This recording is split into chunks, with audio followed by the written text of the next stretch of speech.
It's time for the Financial Crisis Talk Center with Ken Gross and David Einstandig from Thav Gross. Credit card debt is number one. I view it as financial cancer. 40% of your gross income is going to just pay the debt service. You got no chance of getting out. I would give up my credit score to get rid of debt. Here's your host, Ken Gross.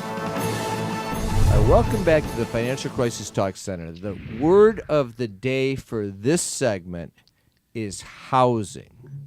And we're going to do a couple things. It's Brian Small. Good to have you in the studio with me, Brian. It's just you and me today. Great to be here, Ken. And I might even get in a word in edgewise today. You might. I might. I might not. It all depends. Dave, should we let him talk today? Yeah, Dave says let him talk. We may have... David is off. Einstein's gone. He's doing camp day, I think, with the kids. Jenny Lingle's, taking care of her young man at home and her husband as well.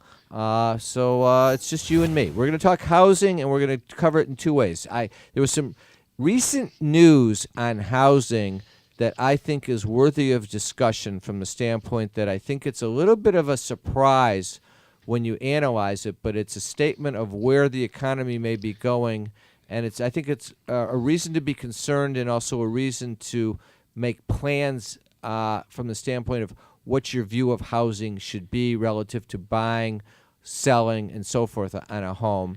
And then I want to do a quick case study. Ken, I don't want to jump. Do a quick case study, and I'm going to make you the wizard of bankruptcy. That's fine. In that study. I don't want to jump way ahead, but I'm just going to tell don't. you that my analysis of all this says statistics can tell you anything you want them to tell you. There is, when you can go from having the best growth in housing in any one quarter in years to having it be readjusted to be the worst growth in housing. Yeah, well, let's put it in the framework, because I mean you're right. It was an article reported in the July 24th issue. Actually, it was the Wall Street Journal. It calls New Home Slowdown Pressures Recovery, because it was reporting the sales of new homes in June of this year. And what happened was new single-family homes fell 4.9% for the first 6 months of 2014 compared to last year, and June sales were off 8.1% from May. And the May number was revised down from the best figure in 6 years to not even the best figure in 6 months, is what you're talking about. So how could you have a number that went from being the best in 6 years to not even being the best in 6 months? Because nobody knows what they're doing when they look at these statistics and all these numbers until we're really far away from the actual numbers. But here's the when important, it really happened. But here's the important point that I think is telling and plays on where we're going in the economy. Is historically about 5% of the U.S. economy, according to the National Home Builders Association, is involved in the new home construction. That figure now has dropped to about 3%, at the level that occurred last year where new home building saw an increase. If you remember, we've been talking about the impact of housing on the economy for 5 years. During the years 2009 through 2012, it seemed to me that the only person that was talking about the impact that housing had on the economy was our show, because we kept saying, until you have a vibrant housing industry, you don't have a chance of getting growth in the economy going again, and the national media wasn't focused on it. Then when housing finally kicked in gear from 12 to 13, and it was basically given credit for the growth in the economy the last year, over and above all other sectors, now it's being viewed, I think, correctly. It's obvious that it has a major impact. If you're not selling new construction and new homes, the carpenters are not working. The guys that lay the bricks and the foundations are not working. The guys who grow the trees to create the lumber to build the houses are not able to operate their tree farms. It goes very deep into the economy. Now, why are they saying things are kind of stagnating on the growth. And it's two reasons. One is prices went up on new construction high. Number two, interest rates creeped up. So the number of eligibility for mortgages is more difficult. That's such a strange issue because the interest rates are still below 4.5% right now. It's still at historical lows. The reality is, let me cut in on you on that, and we'll go right back to it. Because I agree with you. It's silly. Like, people were buying houses when it was 8% interest, but all of a sudden, if interest rates were at 3%, and you said, "Okay, I can qualify for a $200,000 mortgage, and it's only going to cost me $600 a month, and now it's going to cost me $750 a month," you say to yourself, "Wow, I want to wait for it to come back down." See, and I think it's really a factor. The interest rate isn't as much of an issue as underemployment. What do you mean by underemployment? People, when everybody lost their jobs in 2008 and 2009, if you look now, the unemployment rate is greatly reduced. However, the jobs that they are now taking are so significantly less in wages. I was meeting with a client the other day. He owns a construction company, and he said to me, he says, "Listen, when I was building homes in 06 and 07, I was paying my carpenters $50 an hour. Now I'm paying them $25 an hour. And while you see building, you still don't see people with the same wages anymore. So people are looking for deals. People are still hurting financially. And I don't care what happens. You've got a whole segment on top of it of people that can't buy homes anymore because they're new to the job market, and they are carrying this $1.2 trillion worth of student loan debt. We've built a whole economy based on housing, and there's nobody to buy houses left. Point well made. I want to backtrack before we go to the the student loans, because I think that's a good point. Is consistent with what you're saying, but even worse is in the article, it makes the point of saying our job growth has been in the retail sector. In the last year, when new construction started kicking in, that was a good area of job growth, and those were high-paying jobs compared to the retail jobs. Your point is even those high-paying construction jobs don't pay as well as they did back in 2006 and 2007. And the margins and the profit margins that builders are coming down, and laborers are getting squeezed each side of the coin. We're coming up to the break, but what I want to focus on, and before we get to the case study, is what does this mean? What is the impact on this direction? If housing is not going to see the appreciation that we would dream about, what should we do with regard to our future with regard to housing? Carrying too much debt? Resolve your debt. Call Thav Gross. You don't need to be broke, and you don't need to hit rock bottom. If you have income and you're struggling with debt, dump it. Think about the next 10 or 20 years. If you do what the banks tell you, you'll have nothing to retire with. There is a solution. Don't waste your future. Call Thav Gross. We're experts at eliminating credit card debt. 888-235-HELP. That's 888-235-HELP. Are you struggling to pay your mortgage? Afraid of foreclosure and the financial mess it can cause? Time is not on your side. Call Alan Stalter, the short sale specialist. For years, Alan has been helping distressed homeowners navigate through the short sale process. His experience will get you out of your home without the credit score damage that follows foreclosure. If you want a fresh start, you need to call Alan Stalter, the short sale specialist, 248-854-3829, or MetroDetroitShortSale.com. Tax problems are major problems. Don't let the IRS levy your wages and seize your assets. There is a solution. We're Thav Gross. Our firm will solve your problem. If you're behind on your taxes and owe money to the IRS, call Thav Gross.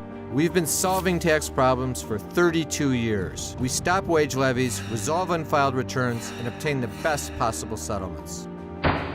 Call Thav Gross today, 888-235-HELP. Going from hourly to salary seemed like a good career move, but now you're working 60 hours a week instead of 40, and you aren't getting paid any of that extra time. You're stuck, right? Wrong. You can be on salary and still be entitled to overtime. If you've been wrongly denied such pay, you may be entitled to that and more. Gold Star Law is here to help you through your employment law problem, whatever it is. Gold Star Law, protecting employees' rights. Call 1-800-WAGES-10 for a free consultation today. If you're retired and in a financial crisis, there is a way out. It pains me when I see a retired couple exhaust their savings by paying credit card bills and for a home hopelessly underwater. Thav Gross specializes in helping retired people in financial crisis. You just can't keep paying until you're broke. You need to address the problem now. 888-235-HELP. That's 888-235-HELP. We're Thav Gross. Our firm will solve your problem. Welcome back. I'm with Brian Small, and we're talking about housing. We're going to get into a quick case study with Brian acting as the wizard and giving us bankruptcy advice in the context of the study. But is there a magic financial wand, too? I didn't bring you a Some wand, magic but dust? I'll put one up on the TV version for you. I know I already found the wizard for you. Oh, God. And actually, there's a little wizard right behind you over by the Fox Sports insignia there. That could be It's your. not little... a wizard. That's a gnome. Oh, okay. You can tell my wizard and gnome knowledge is limited. All right, back to housing.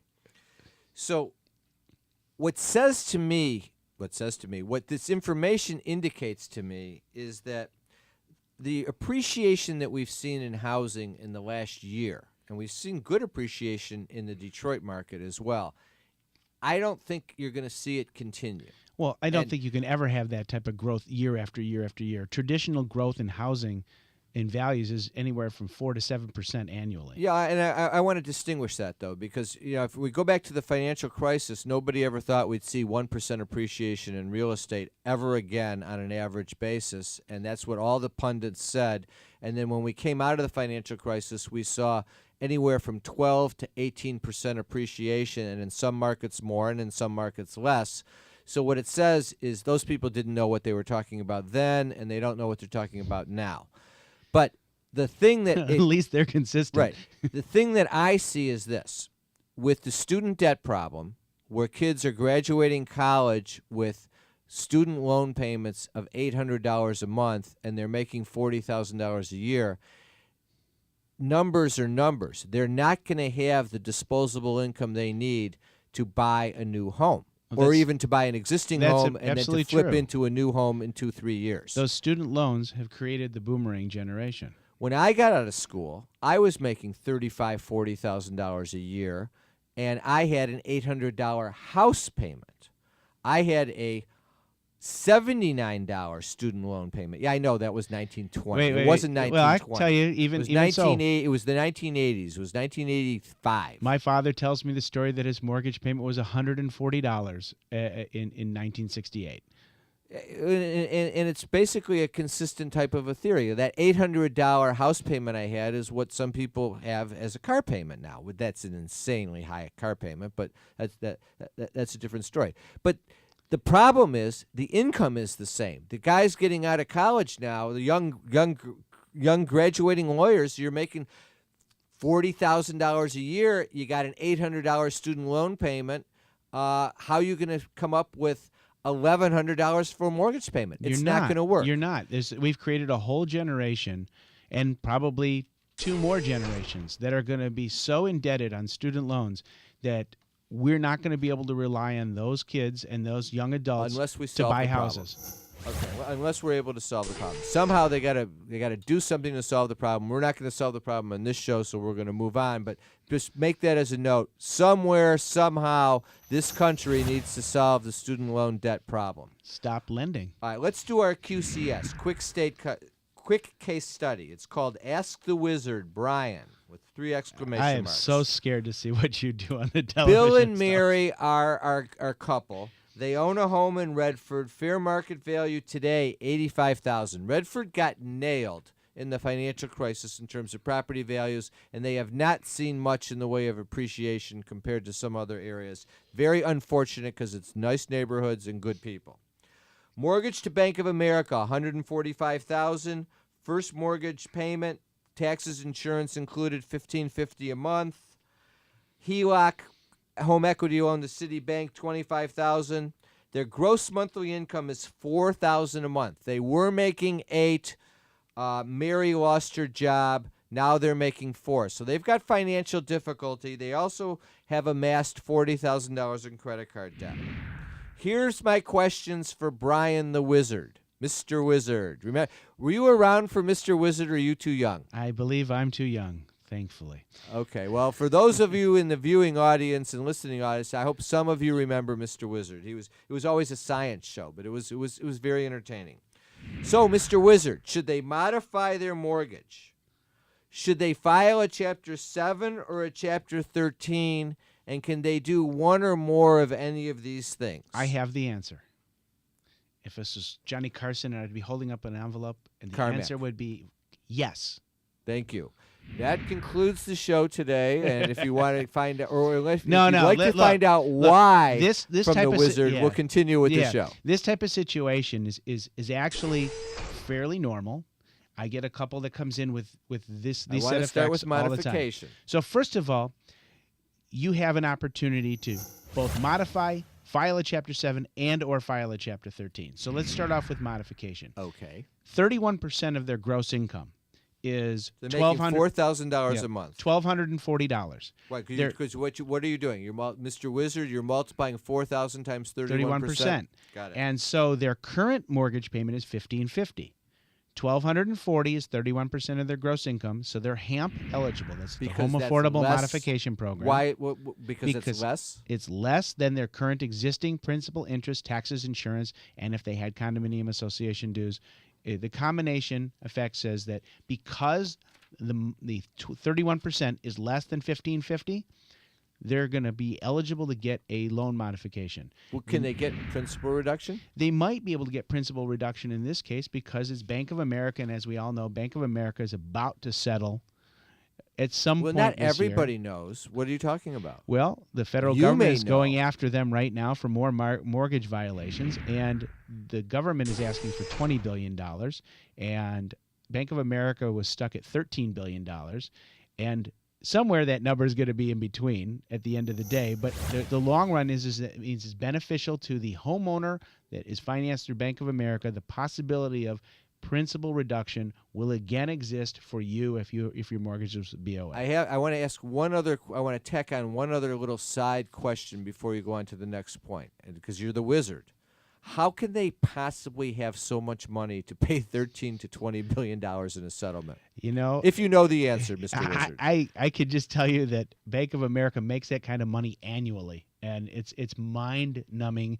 But check your bank fees every time you do something. You run a credit card. Okay, I you don't. get charged. That's enough of an answer. Late I fees, was over being the limit. somewhat facetious. All right, Mr. Wizard. My next question is: could they fit into a Chapter 13 bankruptcy, and would that help them? What would be the benefit? You can give us a prelim as we They move absolutely towards would break. fit into a Chapter 13 bankruptcy. Maybe. It's going to be tight, but the benefit is lien stripping. But we don't have to do a Chapter 13 first. We're going to do a Chapter 7 first. Then we're going to do a Chapter 13. All right, when we come back, first I want you to tell me what you mean by lien stripping, and then you can tell me about why we're going to do a Chapter 7 first. We'll be back with Mr. Wizard. Carrying too much debt? Resolve your debt. Call Thav Gross. You don't need to be broke, and you don't need to hit rock bottom. If you have income and you're struggling with debt, dump it. Think about the next 10 or 20 years. If you do what the banks tell you, you'll have nothing to retire with. There is a solution. Don't waste your future. Call Thav Gross. We're experts at eliminating credit card debt. 888-235-HELP. That's 888-235-HELP. You like your job. What you don't like is the way your boss has been treating you. He's making comments about how you look instead of your work, and he's been touching you inappropriately. If you complain, is he allowed to fire you? Absolutely not. Unwelcome sexual comments, advances, and contact are illegal in the workplace. Make him pay. Gold Star Law is here to help you through your employment law problem, whatever it is. Gold Star Law, protecting employees' rights. Call 1-800-WAGES-10 for a free consultation today. Is the debt piling up?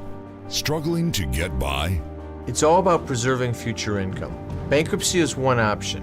When it's right, It's the least costly, most effective way to save your home, eliminate a second mortgage, and wipe out credit card debt.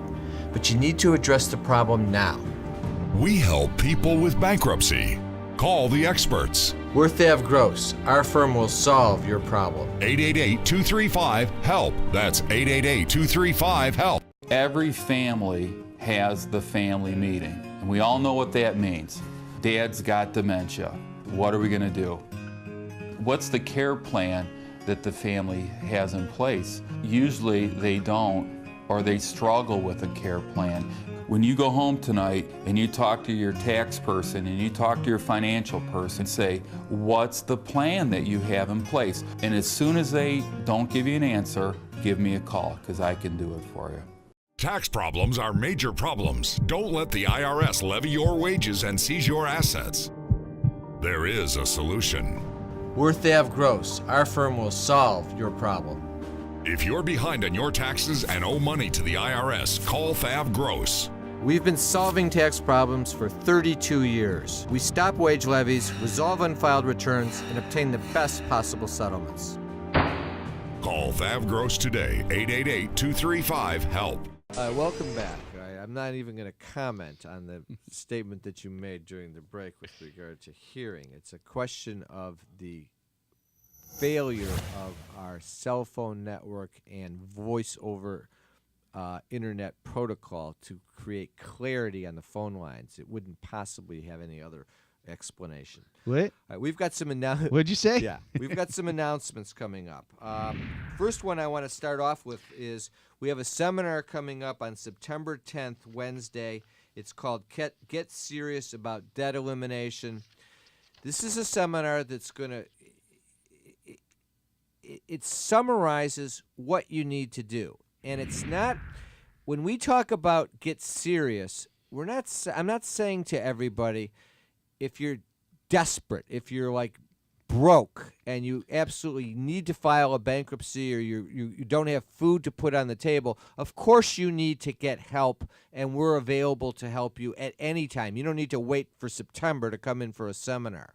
What the seminar, and consultations are free anyway at Thav Gross, but what the seminar focuses on is awareness.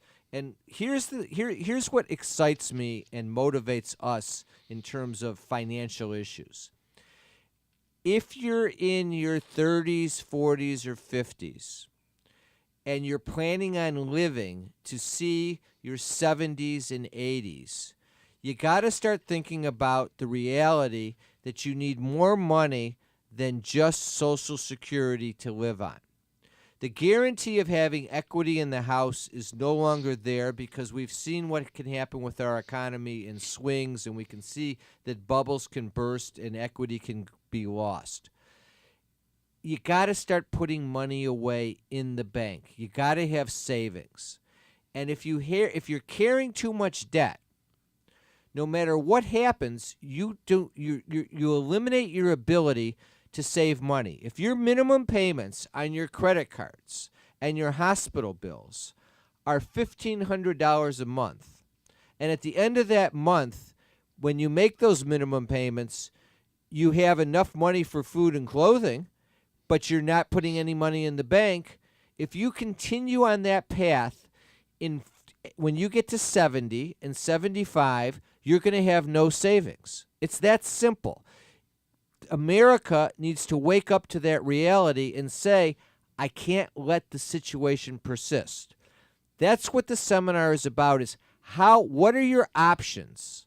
What is the mechanism that you can use to get out of the debt as fast as possible? Not because debt is so bad, even though it is, it's because you need to put the money away for savings. And we are a country that has not focused enough on saving money for our retirement.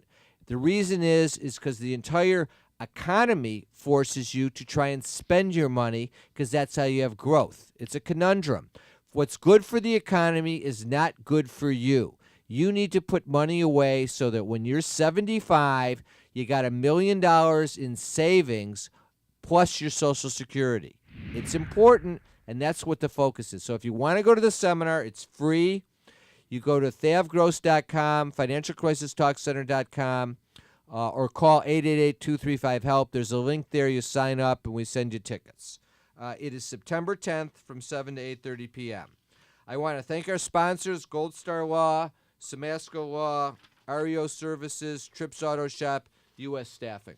I kind of went a little bit long-winded on that, Brian, so I want to come back to bankruptcy and our wizard. You were going to tell us why Chapter 7 first, then Chapter 13. Okay, so Chapter 7, the income and expenses of these folks is low enough, the expenses are high enough, and the income is low enough that a Chapter 7 is an available opportunity. And we could either go with a Chapter 13 and lien strip, which I'll get back to, right away, or we do a Chapter 7. The reason I like Chapter 7 first is because it's final. It gets rid of all of the debt. Including the mortgage obligation. Including your personal responsibility on the mortgages. Which means that this house, which is so underwater, in the event that the parties... If you can't get principal reduction on the modification. Right. That the parties are going to be able to eliminate their personal responsibility and stay in the house for as long as they want while they're paying their mortgages. But 5 years from now, if they decide, you know what, the market's never coming back, I want to move to, Farmington. Don't say Guam. I won't say Guam. Okay. Or Tulsa, Oklahoma. I mean, nobody wants to move to Guam except a Guamian. It's a Guamanian. I had to try that. But regardless, if you want to move, then your house is underwater. You can still walk away at any point. Now, if you file it... What about if you file the 7? What happens to the credit card debt? It's gone. Okay, so you file the 7 first. You've eliminated the obligation on the mortgage. You still have to pay the mortgage. You want to keep the house. You've gotten rid of the credit card debt. What about the second mortgage? It's still there. We can either A, after your Chapter 7, you continue to pay, or B, we can put you into a Chapter 13 after that. Now, we call this a Chapter 20. And what we do in this... Well, how did you get to 20? 13 plus 7. That's why this man is a wizard. Absolutely. Everybody. So you take you file the Chapter 13, and now what you're doing is you're lien stripping. You remove the second mortgage because it doesn't attach to any equity, and you pay it a nominal amount because it will be a very thinly funded Chapter 13 based on these facts. When do we get the modification? First or after?